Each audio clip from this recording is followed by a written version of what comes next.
Hey guys, this is Comic Uno, and today I'm doing Comic Uno's Best Comics of the Week, and this is the show where I review all the comics I've read this week in one show. I go least favorite to Best Pick of the Week and everything in between. And before I get started, I talk about the viewer's pick of the week at the end of the episode. So in the comments below, let me know your pick of the week for a chance to be featured on the episode. But let's get started. I had a pretty hefty haul this week, and I had 14 books. Number 14 for me was Judgment Day issue 1.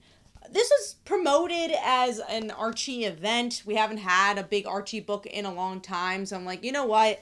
I want to see what Judgment Day is all about. It definitely leans more into the horror aspect of Archie, and you get to see like a demon version of him, a regular version of him, the bad guy, good guy kind of fighting it out and seeing who will win. And I'm not a huge fan of demon stories. That genre and horror just never entertained me. So for that to be such a big part of this event, it didn't really suck me in.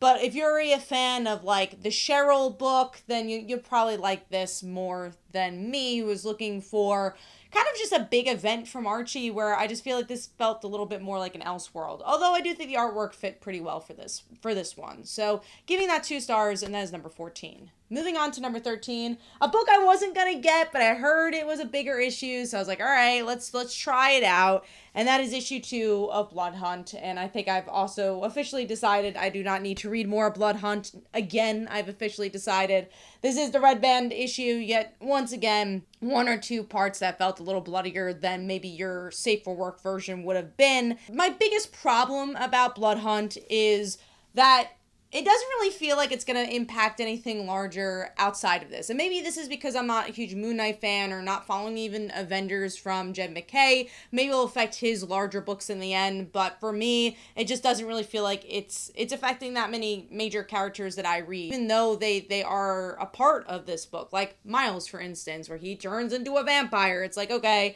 you know Miles is not going to forever turn into a vampire. It's not affecting his books. I just read Spectacular Spider-Man this week. Has nothing to do with this. And of course, you're going to get your tie-ins with Spider-Man, let's say, but they just don't really feel that big. And that's my major problems with events like this. Artwork is solid enough. If you're looking for a fun vampire romp, check it out. It's your blockbuster type book. But for me, I like an event that kind of brings a little bit more story. The one thing I was impressed with this issue is if you're reading the tie-ins, like the one tie-in I am reading is the Dracula book, that ties in pretty heavily with this one, so it feels like you do have to read that tie-in. So overall, giving it 2 stars. Still not too impressed with this event, and most likely will not get the next issue. So that's number 13. Moving on to number 12, speaking of Spectacular Spider-Man, it is Spectacular Spider-Man issue 3, another book I'm kind of on the fence with, just because I'm already reading Spider-Man, I get in my full of Spider-Man. This one, I just feel like it's too, I don't want to say not linear, but it just feels like it's disjointed in some ways because of the style of storytelling, because of this fantasy style of storytelling that is later revealed to be arcade. I've seen these type of stories before for at least Peter. Miles and maybe dating Miss Marvel is something I haven't seen before, but I also just never been that interested in see Miles date Miss Marvel. That's not something I thought was that interesting for the character. And then the romance they decide to use here, maybe because it's just one that's not overdone, is, or at least as overdone as MJ and Peter, is the Gwen and Peter relationship. There just wasn't anything here where I'm like, wow, that's really cool. I wanted to see that. It almost felt, because it almost felt a little fan servicey to me when you get to see those moments, but at the same time you don't really get the follow through because it is this like alternate reality. So it's just there's something about it that just doesn't connect me personally. So I don't know if I'm gonna be picking up the next one. It's just a style of storytelling that I'm not really enjoying. So I'm gonna give that 2.5 stars, I believe. I gave that 2 stars, and that is number 12. Moving on to number 11. Sadly, it's another Spider-Man book, and that is The Amazing Spider-Man issue 50. So this is a really, really big book. It is $10. You have like 4 stories in here, but the main story has already been spoiled. Literally, I thought, okay, you have the big moment that we knew was going to happen in this issue, that Peter is going to become Green Goblin. They spoiled it a few weeks ago already.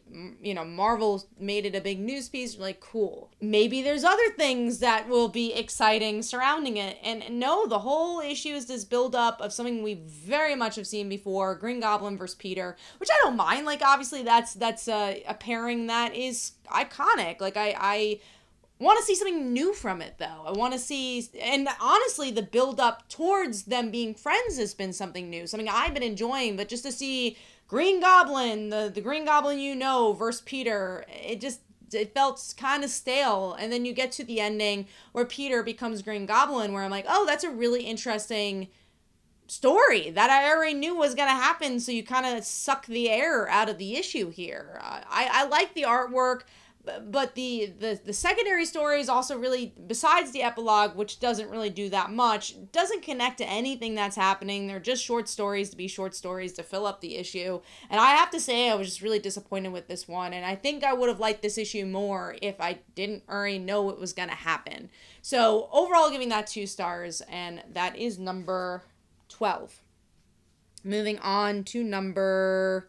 see, we're up to number, that was number 11. So we're up to number 10, and that is Superman issue 14. A little lower than those previous issues, just because it is more of getting Superman in the place you need him to be, right? Also, there's a lot of the Lobo stuff, which I'm not as interested in. And then the Supergirl team up with Lex Luthor just wasn't as interesting as that previous issue. And I think it was mostly also the art. I don't feel like the artwork was as strong as that previous issue, so the movement and the action just felt a little off for me.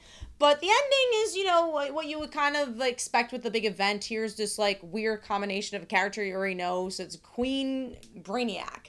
And it's a cool design, which I'm looking forward to. But overall, like, what does that mean as an actual character? I don't know. But it's something that DC's been doing recently. I would say since Death Metal. It's like, let's make a cooler dragon version of a character you already know. So overall, giving this 2.5 stars. Wasn't bad, but it definitely wasn't as great as those previous parts. Moving on to number 9, which is Mighty Morphin Power Rangers, issue 120. This issue honestly has a really big moment for Power Rangers history. We have never seen a queer kiss. Honestly, you've hardly seen any queer couples in Power Rangers. So as we dive into Pride Month, we actually do get to see a Power Ranger have a kiss. And I thought that was really nice. And again, very historic for the comic book series. But the reason this is a little lower is sadly that Ranger is not a character I'm particularly interested in. I don't really like space stories very much, so this is very, very sci-fi. It has to do with the Solar Ranger. I like the ending and how they connected to Kimberly. I thought that was cool, but it's an issue that I think had some good moments. Obviously, like I mentioned, the iconic moment, but it wasn't a particular issue for my taste of Power Rangers, which doesn't make it a bad issue. It's just not my type of Power Ranger story. So overall, giving that 2.5 stars, and that is number 9. It's probably number 8, and I miscounted. It was number 9. No, I'm correct. So number 8 is Alan Scott, Green Lantern, issue 5. A book that kind of lost wind for me a couple of issues ago, but I wanted to see it through. And if you're a big Alan Scott fan, there's some good moments in here, especially in the end where he interacts with his son. I thought that was good, but the actual love story between this villain and Alan just kind of lost steam for me. I still really love the artwork, which is why this is higher. And again, there's some good moments that you could be like, oh, it was cool to see him interact with his son. Promise to maybe have some more Alan Scott for the future. But for me in particular, it just kind of lost a little steam. So giving that 2.5 stars, and that is number 8. That was actually 3 stars, and that's number 8. Moving on to number 7. Rogue Sun, issue 19. This actually is different POV issue, which is why this is a bit higher. I really like seeing the point of view of our main character, teenage boy, and then his dad dealing with a similar idea of feeling like, oh no, you're not gonna like this thing I did or this thing I'm thinking. And I like that was the culmination in the middle. And obviously I just like the artsiness of the issue where you get to have, I wouldn't call it your choose your own adventure, but this like innovation to meet in the middle and have the same story that, you know, is not utilized in comics enough. And that's something the Massiveverse has done a really good job at, is just doing something different with the comic book medium. And this issue did a good job with that. And honestly, it progressed the story pretty well too, even though it was an issue that really had to take a lot of time to make sure the POV worked. So giving that 3 stars, and that is number 7. Moving on to number 6, which is the Sensational She-Hulk issue 8. This issue has a little bit more to do with the romance that I'm not as fond with. I don't really care about the Jack of Hearts and She-Hulk romance, but I love this team, and I really like seeing a team on a character for so long, especially an artist and writer for so long. And I'm a huge Runaways fan, so it's nice that's the same creative team that did that book. And I like seeing these kind of loose threads being tied together and just this really fun serialized book that feels like a good build-up because you're getting that same team every month that you don't get in comics as often. I like that moment here where you do get to see that with their romance in particular. Even if I particularly don't love their romance, there is a really good build-up to the I love you moment here. And there's a little fun little Patsy story, a little Patsy ending here. So, you know, it wasn't my favorite issue of the run, but I appreciate the issue. So giving that 3 stars, and that is number 6. Moving on to number 5, speaking of creative teams that have been on a book for a long time, Nightwing, issue 114. This is the last arc for the creative team. I could almost say the similar thing with She-Hulk. If you've been enjoying the run, there's definitely things that are very familiar to it. And there's things that I really liked. I love the opening of the issue where we get to see Dick talk about falling for the first time and how this relates to his present with especially the cliffhanger of the issue where people think that there's some dirty money within the Alfred Foundation. You're like, wait, what's going on there? But then also I think there is the negative towards this run has been that it does feel a little slow because they have the same players throughout the whole series, not really moving plot-wise, like Heartless. You know, Heartless is looming in the background. You're like, oh, do I really care about Heartless at this point? I'd rather just focus on the Alfred aspect, which I know is gonna connect to Heartless in the long run, but I think that's more exciting than here's Heartless in the background. So overall, I'm gonna give this one 3.5 stars. I love the art, and I do like the creative team synergy, but I like moments, good character moments here, but there is something about the plot that I feel like I wish there was a little bit more wow, that just happened moments that tend not to happen in this series as often. So giving that 3.5 stars, and that is number 5.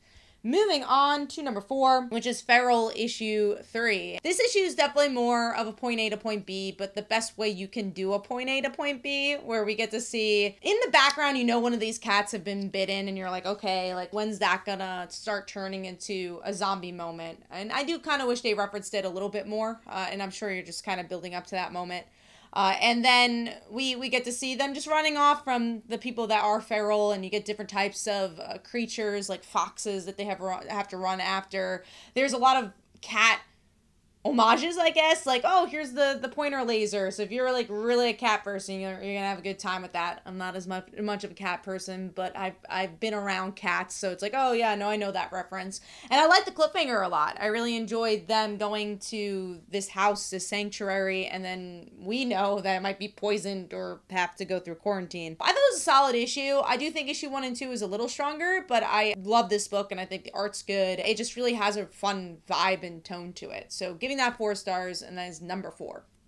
Moving on to number 3, a book that really surprised me, and that is Titans issue 11. This beginning really sucks you in, where it's a villain you don't know, but you get to know, where all she's ever wanted to do is be a Titan, and how Amanda Waller has manipulated her to attack the Titans. You get a little bit more story about the Raven thing that's kind of been looming as well, which for me, surprisingly enough, wasn't as interesting as just learning more about this new character. And the artwork is always solid anytime. Anyone that Tom Taylor works with has really solid art, so that really hits with the emotions for the beginning as well. So it's just a solid issue that gets you entangled with another side of the Titans that are not just the main characters. So giving that 4 stars, and that is number 3.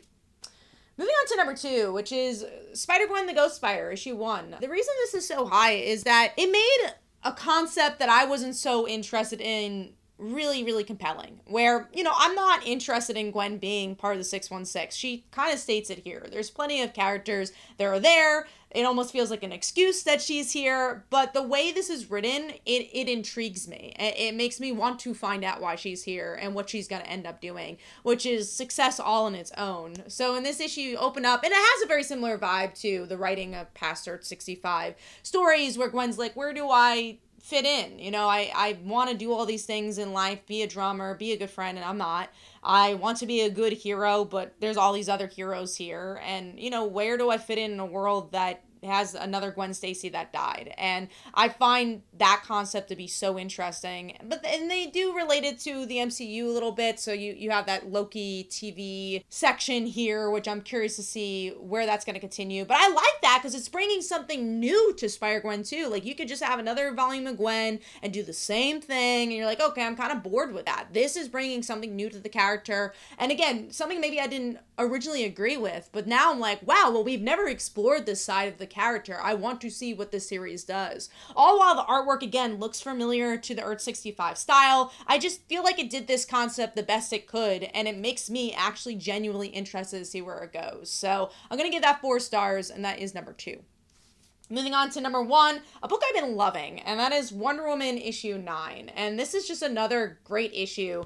And honestly, all these have felt a bit standalone, even though it's still a serialized series. Last issue had to do with the intercut of the Lasso of Lies and the Lasso of Truth, and now it has to do with being in literal Wonder Woman's head as she's in isolation for months and weeks. And it's her just imagining talking to Steve, and her talking about her problems, but then also just seeing the love between the two of them. So it's just a really fascinating way to tell a story about isolation. Like, how do you make that interesting in a comic where it's just one character? And Tom King just completely nails it from the comic, just as like, how do you reinvent the comic book medium, but then also how do you tell an interesting character story and an interesting Wonder Woman story? And I just feel like this book really succeeds doing that. So overall, giving that 4 stars, and that is my pick of the week.